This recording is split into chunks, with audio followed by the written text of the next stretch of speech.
And that's exactly what they want. A right wing on a leash, irrelevant, and trained as a monkey. But you know what? We're not monkeys. We are not even rhinos. We want their power like to rewrite. We will surrender in front of this. No, we won't. We'll fight it head on. Because we fought to be free, and we do not intend to trade our freedom in exchange for greater comfort. Meloni challenged von der Leyen's entire EU stance, and the impact overturned the usual balance in Brussels.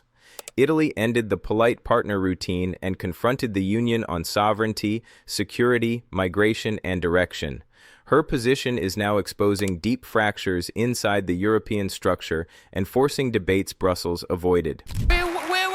Be part of their inner circles because we prefer the public squares, and we will not be part of their mainstream because we are on the side of the people.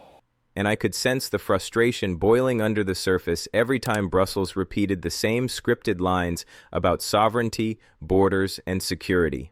I felt like I was watching someone sit politely at the dinner table while the host kept rearranging their plate. Italy stayed quiet for a long time, too long. Then Meloni confronted Ursula with that calm confidence that always makes Brussels bureaucrats check their phones for crisis alerts. They are called a threat to democracy. This is the left's double standard. But we're used to it. We are used to it. And the good news is people no longer believe in their lies. Italy announced openly that the EU's narrative drifted far from Italian national interests. I had been waiting for someone to say it out loud because it was obvious. 3.5 years passed without a hint of dialogue from Moscow, and the EU still recycled talking points that felt detached from the situation on the ground. Italy stepped into the gap and took the risk everyone else avoided. The thing that you can do is to put it in the wiser hands. That is why conservatives keep on growing and are becoming more and more influential in European politics. The impact was instant. Italy framed the intervention as strategic autonomy, and I could almost hear the air change in Brussels. Italy wanted to reclaim decision-making from a center that behaves like an old headquarters running on autopilot. European public trust had already fallen under the 50% mark in more than a dozen member states. I looked at that number and felt a wave of recognition. People across Europe felt the same thing Italy finally said out loud. The EU loses credibility every time it claims unity while ignoring reality. Meloni touched that nerve, and Brussels reacted exactly how I expected. Shocked silence followed by quiet panic. A single country spoke with conviction, and the entire project felt exposed. We fight human traffickers because we remember that centuries ago we fought to abolish slavery. We defend nature and humankind because we know that without the responsible work of humans, it is not possible to build a more sustainable future. I think about Meloni's journey often because it says a lot about how power works inside Europe. Her critics kept calling her a far-right threat or a nationalist storm waiting to happen. I watched them write that narrative for years. Meanwhile, her evolution was happening in plain sight. She came from the old Italian social movement tradition, a political route that carried a heavy label. People expected her to charge into Brussels with a torch. She walked in with a plan instead. That shift confused everyone, and honestly, it impressed me. She adjusted her tone without giving up her instincts. She did not erase her past. She studied it and built something sharper.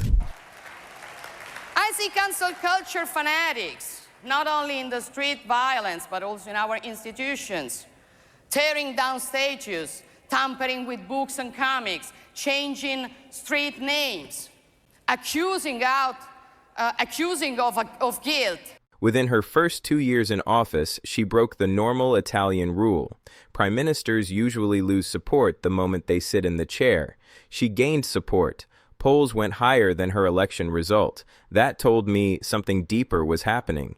Italy wanted a leader who could speak the old nationalist language and still navigate the polished rooms of NATO and the European Union. Meloni played that dual role with skill. She showed alignment with European security interests. She backed Ukraine. She stabilized Italy's voice inside Western alliances. This was not a personal reinvention. It was a recognition of Italy's economic reality. A country with a debt-to-GDP ratio of 138% cannot afford reckless isolation. She saw the financial terrain clearly and acted with discipline. The idea that democracies are failing to deliver. An army of foreign and malign trolls and bots is engaged in manipulating reality and exploiting our contradictions. Her calm behavior made many people think she softened. That assumption fell apart once she exposed the internal pressure machine running behind EU unity. I had heard whispers for years about how Brussels shapes decisions inside member states, but Meloni offered clarity. Italy kept track of institutional pressure, financial threats, and political guidance disguised as cooperation. When I listened to the accounts of how Poland and Hungary were treated, I understood exactly what she meant. People are not naive as the left considers them.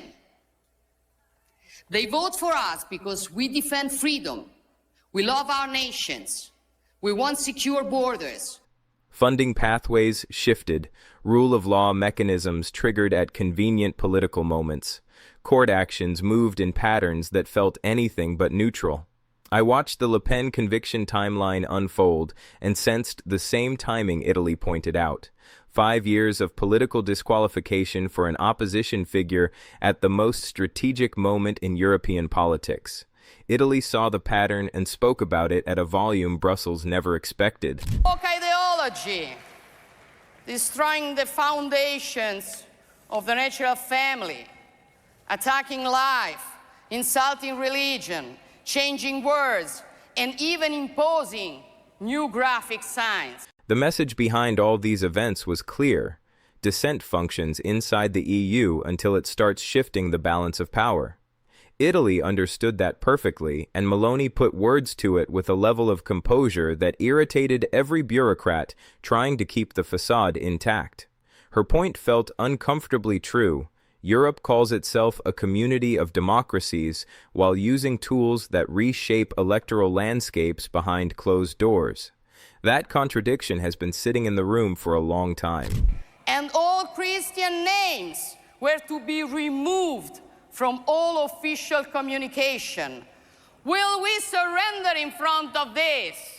No, we will not. We will fight it. We will fight it standing tall. Migration highlighted that contradiction better than anything.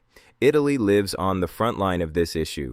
Tens of thousands arrive by sea every year. Redistribution plans disappear into meetings that produce nothing. Italy carries the humanitarian load, while the EU sends encouragement from a comfortable distance. I watched Italy try to reform the system for years and receive the same theatrical sympathy each time. When Meloni struck a deal with Albania for offshore processing, the entire Brussels machine dismissed it. A few months later, Ursula endorsed the model in writing. That told me everything I needed to know about European politics. We defend family and life. We fight against wokeism. We protect our sacred right to our faith and our free speech. And we stand for common sense. I keep replaying the moment Meloni laid out her vision for a geopolitical Europe, because it felt like someone finally broke the spell inside Brussels. I had listened to years of empty arguments about more EU or less EU, and each side acted like it held the master key to the continent. Meloni walked in and said something that made sense to anyone living in the real world. She talked about a Europe that does fewer things and performs them with actual purpose. I felt a wave of relief hearing that, because the EU behaves like a machine that keeps adding gears without checking if the engine works. She focused on core competences. She pointed toward security, borders, energy, and stability, the things people care about when the world feels unpredictable. But the choice is simple. Will we surrender to decline? Or will we fight to reverse it? Will we let our civilization fade? Or will we stand up and defend? I understood why her message landed so clearly with Italians. People grow tired of watching Brussels debate cultural directives and symbolic regulations while ignoring the areas where Europe needs genuine muscle. She called for a cleaner division of powers. I found myself nodding along when she demanded that the EU step away from cultural, educational, and environmental micromanagement. She wanted Europe to concentrate on defense policies that matter, border security that affects daily life, and energy systems that determine whether a country survives winter.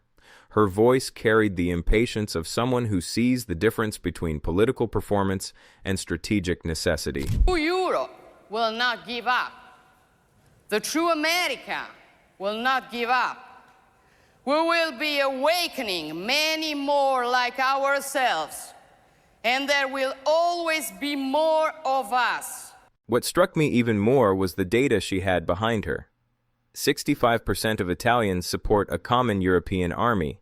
That support did not appear out of thin air.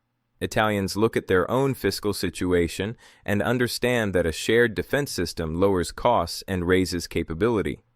I felt the practicality in that argument.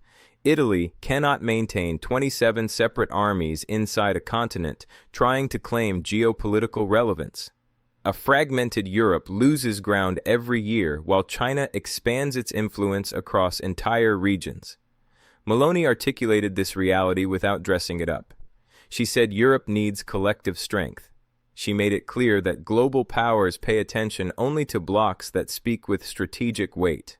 I watched EU officials react with caution, but the truth was undeniable. Cherishing who we are, knowing what we stand for, is all we need to face this challenge. Do not fear the truth, my friends. Italy's financial position explains why Meloni plays this game with steady hands. I think about the 138% debt to GDP ratio whenever people talk about Italian sovereignty. Italy's economic survival depends on European Central Bank support and German-backed guarantees. I understand the pride Italians carry when they talk about independence, but the numbers pull the conversation in another direction. Debt creates leverage. Brussels uses that leverage with precision. The threats do not appear on microphones. They show up in private conversations about bond stability, energy coordination, and restructuring plans.